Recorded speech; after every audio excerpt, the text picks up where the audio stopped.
leo bado tuko katika hiyo sherehe, maana baada ya Yesu kufufuka ilichukua siku 40 akiwa duniani, akionana na wanafunzi wake, akiongea na wanafunzi wake, akiwafundisha mambo mengine pia mapya ambayo hawakuyajua, na kuwainua na kuwatia nguvu kabla aondoke duniani, na kuwadhibitishia kwamba kwa kweli yuko hai. Bwana Yesu asifiwe sana. Kwa hivyo kipindi cha siku 40 baada ya Kristo Yesu kufufuka kilikuwa ni kipindi cha wanafunzi kusherehekea na yeye. Bwana Yesu asifiwe sana. Na ndio maana hata leo pia bado tunakumbuka Kristo Yesu. Nimesema leo hatutaongelea tu mambo yetu ya kibinafsi, bali tutaongelea yale ya Yesu. Na tunaanza kuendelea na Yesu.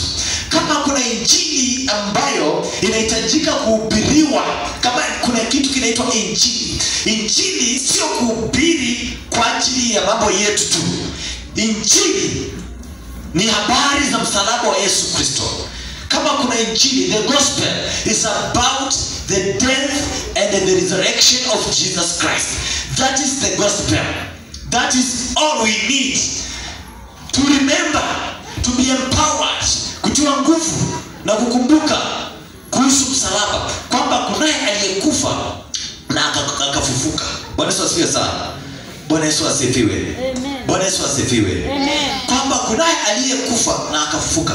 Kuwepo kwangu hapa leo, kuwepo kwako hapa leo, haujakuja hapa kuimba tu. Haujakuja tu hapa kukusanyika tu na watu. Maana huu si mkutano ama chama cha merry-go-round. Huu si mkutano wa rais, si mkutano wa chief. Huu si mkutano wa serikali. Huu si mkutano wa kuona sinema. Hapana. Umekuja hapa, kuna kitu kilichokupelekea ufike hapa leo. Kuna kitu kilichokuvuta hapa. Bwana asifiwe. Haujakuja hapa kwa chama kwamba ukiwa na shida usaidiwe ama ukifa uweze kuzikwa. Hapana. Umekuja mahali hapa kwa sababu kuna kitu, kuna msukumo fulani ambao umekupelekea kufika hapa.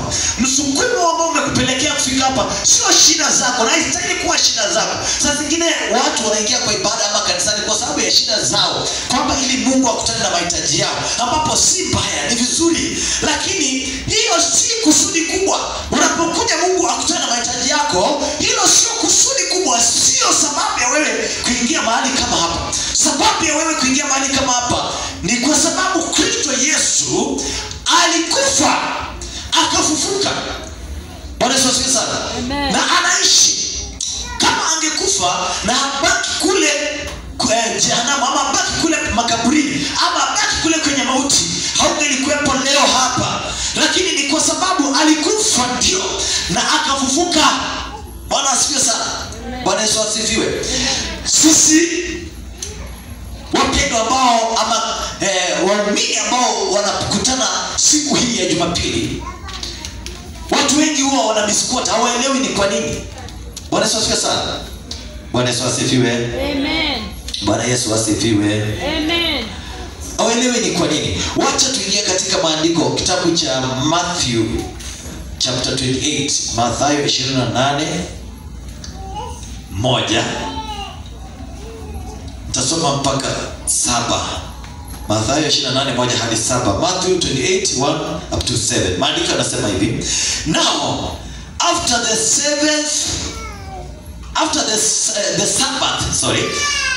the Sabbath, nipate vizuri. After the Sabbath, baada ya Sabato, as the first day of the week began, wakati siku ya kwanza ya wiki ilipoanza, as the first day of the week began, which is Sunday. Bwana asifiwe sana. Amen. Sunday, the first day of the week began to dawn. Mary Magdalene and the other Mary came to see the tomb. Siku ya kwanza ya wiki baada ya Sabato. Bwana asifiwe. Baada ya siku ya 7 ya Sabato, siku ya kwanza ya wiki ilipoanza, Maria Magdalena na Maria mwenzake walienda kulitazama kaburi.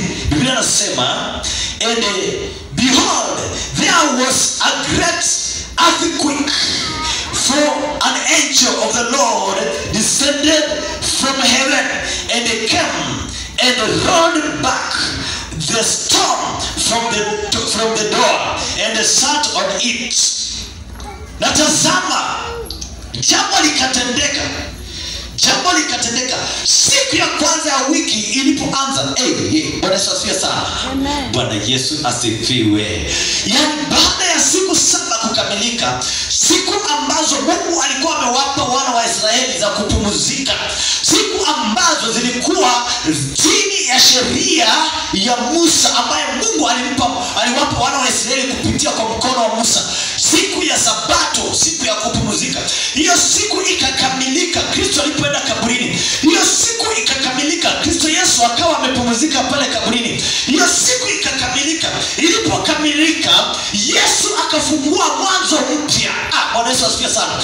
Yani Yesu alikufa na akazika yote ambayo wanadamu walikuwa wanapitia, yote aliyomtenga wanadamu na Mungu, yote aliyofanya wanadamu wasikubalike mbele za Mungu, mizigo yote, the yokes, mizigo yote ya sheria ambayo wanadamu alikuwa amebeba hangeweza kukubalika na Mungu. Yesu akaingia kaburini siku ya 7 na akaziweka kaburini zipumzike kule hadi siku ya 7. Ilipokamilika siku hizo 7, siku ya 7, siku ya kwanza ilipoanza, Bwana Yesu akaanza jambo jipya. Bwana Yesu asifiwe sana. Bwana Yesu asifiwe. Akaanza jambo jipya, akafungua tena kitabu kipya cha agano jipya. Siku ya kwanza, Bwana Yesu asifiwe. Sema siku ya kwanza. Sema jambo jipya. Sema mwanzo mpya. Bwana Yesu asifiwe. Biblia inasema kwamba natazama hiyo siku mpya ilipoanza, siku ya kwanza ya wiki, Biblia inasema pakatokea mtetemeko, mtikisiko na mtetemeko